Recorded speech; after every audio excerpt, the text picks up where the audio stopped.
This is a nano-wall of incredible resilience, impervious to any substance known on Earth. If you attempt to breach it with a bullet, this is the result you get. And the newly released disaster thriller film Brick revolves precisely around this very wall. One morning, after arguing with her husband Tim, Olivia opened her door to find her apartment building sealed off by a dark wall, assuming it was Tim's doing. But Tim was equally bewildered. He tried knocking on the wall but got no response, and the security system showed only static. As they stood confused, preparing to investigate elsewhere, the brick wall suddenly emitted a flash of light. It was then they realized, not just the main entrance, but even the windows were completely sealed by the dark wall. Desperate to leave, Olivia grew frantic. Hello!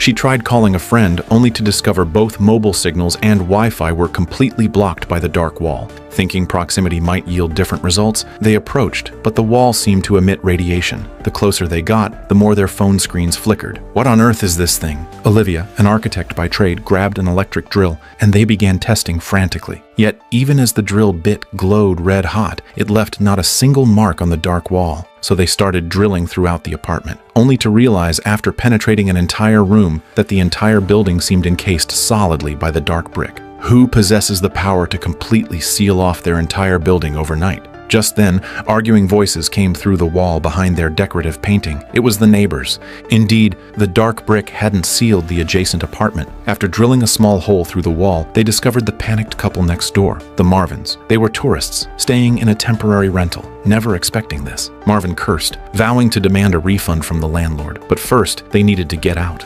Clearly, the neighbors couldn't help, and Tim, overwhelmed, hurled his phone at the wall in frustration. But the next moment, Tim noticed something strange. A fragment of the phone's chip was stuck to the wall's surface. It was magnetic. Intrigued, the couple immediately began testing again, placing various metal utensils against the surface. After repeated attempts, they found 4 specific spots on the wall with the strongest magnetic pull. But then, an accident occurred.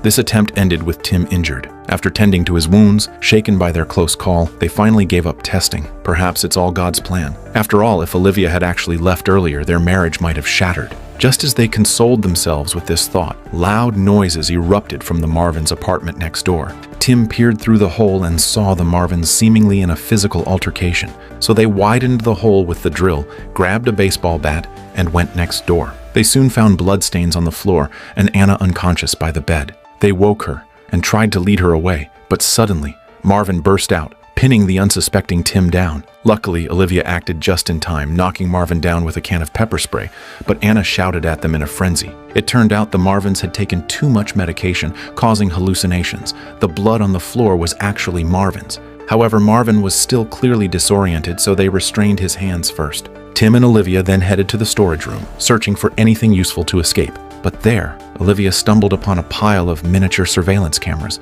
Before she could say anything, Tim excitedly grabbed a sledgehammer and immediately tested it on the dark wall. Reality, however, was harsh. The wall remained unmarked. Olivia suddenly remembered something. She suggested that since a frontal assault was impossible, they should try going down to the basement.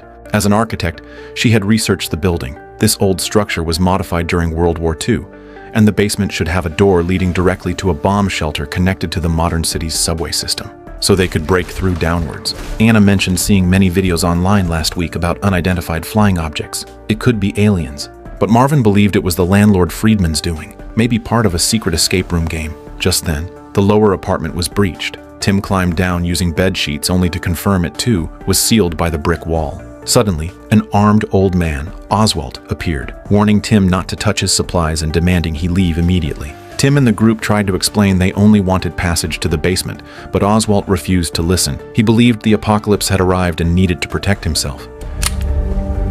This continued until his granddaughter Leah arrived. She tried to reason with her grandfather, but Oswald insisted. Ja, in 3 Tagen werden deine Nachbarn dich für einen Schluck Wasser umbringen. In 3 Tagen sind wir schon lange hier raus, wenn wir da runterkommen, und das weißt du. Es gibt diese Tunnel da unten, richtig? However, Leah persisted in believing these people were neighbors, and they should help each other, forcing Oswald to reluctantly agree. Just as Marvin was swinging the sledgehammer at the floor with all his strength, Tim suddenly noticed something. there seemed to be something strange inside the smoke detector that had fallen from their floor. It was a tiny hidden camera, identical to the ones they had seen earlier in the storage room. According to Oswald, the landlord Friedman had forced them to install these some time ago, and besides here, there were more in places like the kitchen. Sure enough, they saw tiny hidden cameras again. It seemed Friedman was involved. Perhaps he was the mastermind behind this escape room game, and they wouldn't let him get away with it. And Friedman lived right next door. They smashed through the brick wall and entered Friedman's apartment. Compared to theirs, Friedman's room was incredibly luxurious, indicating his wealth. But where was he? How could he stay silent with all the noise from the hammering? Could he be dead? He was indeed dead, lying beside a brick wall with half his arm missing. The group momentarily felt nauseous, but Tim suppressed his fear to examine the room, quickly spotting Friedman's phone on the floor. The phone screen was on the camera interface displaying a photo of the brick wall, nothing else.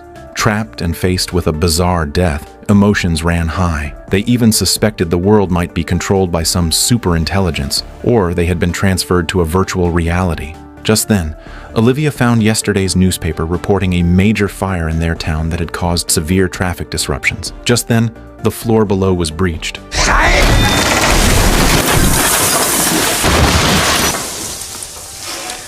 After struggling to wake up from the fall, they immediately helped Oswald and Leah down. But then, a man appeared, introducing himself as Yuri, a friend of Anton, the tenant on this floor. Hearing their goal was to reach the basement and escape via the bomb shelter, Yuri strangely suggested they might have misjudged the black wall. It was likely protecting them, as a nuclear war might have erupted outside, and the wall shielded them from the blast wave and radiation. No one believed his story. Olivia even asked where Anton was. Anton is dead. Yuri explained he had visited Anton last night. Discovering the wall in the morning, Anton with his pacemaker went to inspect it, but the device instantly failed. Tim remembered his phone's reaction and immediately believed Yuri. The black wall truly affected electronic devices. However, their goals differed from Yuri's, so they didn't linger. As they smashed the floor, Leah discovered some papers covered with complex symbols scattered in the bedroom. She went to look. These things resembled Morse code, but seemed more advanced, and the back appeared to show calculation results. Just then, Yuri interrupted her, stating Anton became obsessed with these things, which led to his heart condition. Leah believed him and left to join the others in the basement. They could finally leave this damned place. Breaking through the iron door ahead would reveal the truth. The result plunged them into utter despair. The basement was also sealed by the black wall, yet this seemed anticipated by Yuri. Marvin in the basement couldn't take it anymore. He snatched the gun from Oswald. However,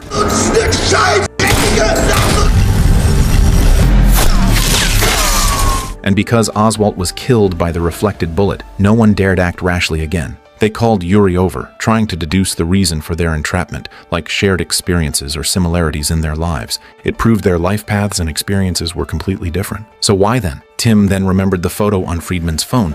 Friedman must have known something about the black wall, and he had installed surveillance in their rooms. So where were his monitor and main unit? They split up. Tim and Marvin went to search Friedman's room for clues, while the three girls looked for traces on each floor. Leah recalled Anton's documents again. One of the arrangement patterns perfectly matched the brick wall's design. And Olivia discovered these 4 squares corresponded exactly to the 4 magnetic wall locations they had found. Next, they found Anton's business card in the trash. Anton worked for Nano Defense Technologies. They asked Yuri, but he claimed to know nothing. It seemed they were on their own. After searching, Leah and Olivia finally found a shattered laptop and a smashed phone. Yuri stated Anton would smash them to pieces when stressed, but Leah and Olivia clearly doubted this. Leah then found more calculation papers in the trash bin. Yuri just chuckled coldly. Meanwhile, Tim noticed something odd in Friedman's room. The wall in front of him was hollow behind. While he searched for a way in, Marvin simultaneously found something resembling a remote control. He pressed it, and the wall reacted, though he'd clearly entered the wrong code. Tim, a programmer, immediately took over. He first asked for flour and blew it lightly onto the panel. Now only 24 code combinations remained. Anna quickly called the others over. Yuri's warning was cut off. Now only Leah remained in Anton's room. Meanwhile, Tim successfully cracked the secret room's code. Inside was Friedman's secret surveillance room, multiple monitors displaying feeds from every room in the building simultaneously. Friedman truly was a voyeur, but Yuri's expression visibly darkened. While the others examined the monitors, he quietly slipped out of the secret room. Meanwhile, rewinding the footage, they saw the black wall had condensed instantly from some eerie black smoke. Just then, Leah grew increasingly alarmed. The more she looked, the more Anton's research seemed intrinsically linked to the black wall. And turning, she noticed Anton's scarf looked terribly mismatched with his outfit. She pulled it down and found bruises on his neck. Just then, Yuri returned. Meanwhile, the group noticed Yuri was missing, and Marvin immediately went to search for him. At that moment, Tim pulled up the footage from Anton's room. After the black wall descended, Anton walked to the door with his phone. Then its flash started flickering rapidly. An outside light seemed to flood into the room. Was ist das? Das ist das Licht aus dem Treppenhaus. He had actually figured out how to open the black wall. Just then, Marvin was shouting for Yuri down the hallway, getting no response. Upon reaching Anton's room, he discovered Yuri throwing a stack of papers into a trash bin to burn them, and turning around, he saw Leah was already dead. Marvin panicked a little, but Yuri stated eerily that the wall was truly protecting them, and he had warned Leah not to meddle. Simultaneously, Tim discovered a horrifying scene on the surveillance footage. Yuri suddenly rushed out of the room and directly strangled Anton, who had just opened the black wall. So it was him! Tim immediately grabbed the gun and rushed back, just encountering Yuri and Marvin fighting. Tim joined in immediately. Although Yuri knew some martial arts, he was no match for two. After a fierce struggle, Yuri was subdued by Tim and Marvin. After tying him up securely, the group began piecing together all the clues. Olivia understood Leah was killed because she discovered Anton's secret, so she asked Tim to examine the partially burnt papers, which showed the arrangement pattern of the brick wall. Tim, a programmer, instantly recognized the papers were annotating the black wall's structure. If the wall's arrangement was a meticulously designed equation, then Anton's papers were the step-by-step solution process, with the final password on them. But unfortunately, it was burnt away. The company name Nano Defense Technologies and its address on Anton's business card were also known to Tim. It was a high-tech company, and their corporate address coincided exactly with the town's fire location. But the password was burnt by Yuri. To get out, they had to confront Yuri again. It turned out Yuri and Anton were colleagues, both working at that nanotech company. Even facing the gun, Yuri frantically insisted this black wall was humanity's ultimate defense system, capable of withstanding any attack, and its activation meant the outside world was destroyed, making this the last refuge, which was why he tried to stop them. Olivia didn't believe him. Then why did Anton, who also knew the truth, try to open the black wall? It turned out Yuri was a conspiracy theorist, firmly convinced yesterday's company fire was deliberate. He believed they wanted to destroy the company first and then start a nuclear war, but the company preemptively released the black wall. He was certain the outside world was now contaminated by nuclear fallout. But Anton thought the fire caused an accidental system malfunction, so he wanted to open the wall, leading Yuri to kill him. But he truly didn't know the password. Marvin was immediately pushed to the brink. Even facing Marvin's violent blows, Yuri refused to utter another word. Frustrated, the group returned to the surveillance room, trying to find some clue there.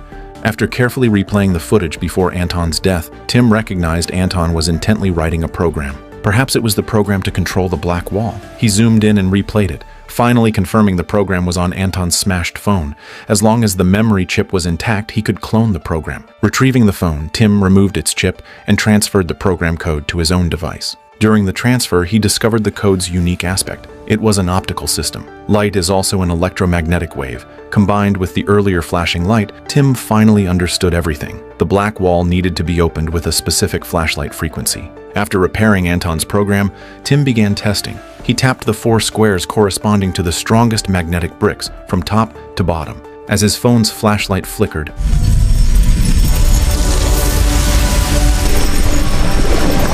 the previously unresponsive black wall moved. Anna put her finger into the black wall. She said it felt like inserting it into a warm space. Then she pushed her entire arm in. But the next moment, her expression froze. Just then, Olivia noticed something terrifying. The black wall was rapidly re-solidifying. They had to hurry. Anna was bisected right there. This scene shattered Marvin, and Yuri laughed maniacally. At that moment, Marvin couldn't hold back anymore. Yuri must have known what would happen if the wrong code was entered. Now only Tim and Olivia remained alive in the building. Facing potential entrapment, they lost all desire to argue. Here we finally understand the root of their argument. It turned out 5 years ago, Olivia was pregnant, but Tim, consumed by work, had no time to care for her, which led to Olivia's miscarriage. Since then, Tim worked even more obsessively. never touching Olivia once, which devastated her. A few days ago, she finally got Tim to agree to a trip, but yesterday he refused again due to work overload, leading to their big argument that morning. Olivia had even planned never to return, but this incident changed them. After this aside, Tim thought of something else. What if he tried the opposite direction? Previously, he went top to bottom. This time, he wanted bottom to top, but blindly trying gave only a 1/24th chance. Then Olivia had an idea. The surveillance footage must have recorded the flash frequency. If they could capture it and replicate it exactly, maybe they could escape. Indeed, this time it was correct. The black wall opened successfully. Passing through the bomb shelter's long tunnel, they reached the subway station. Outside was bright, but they didn't know if it was the cold light of apocalypse or the warm glow of sunlight. Tim, clutching Olivia's hand, walked to the exit. Sunlight filtered through the cracks in the black walls, casting fragmented light patterns on the ground, those silent black barriers covering the entire city, showing neither the gloom of radiation nor the scars of war. To be precise, the apocalypse likely hadn't arrived. The so-called ultimate defense was just a technological accident caused by the fire going out of control. All right, folks, that wraps up this episode's plot. We'll see you next time.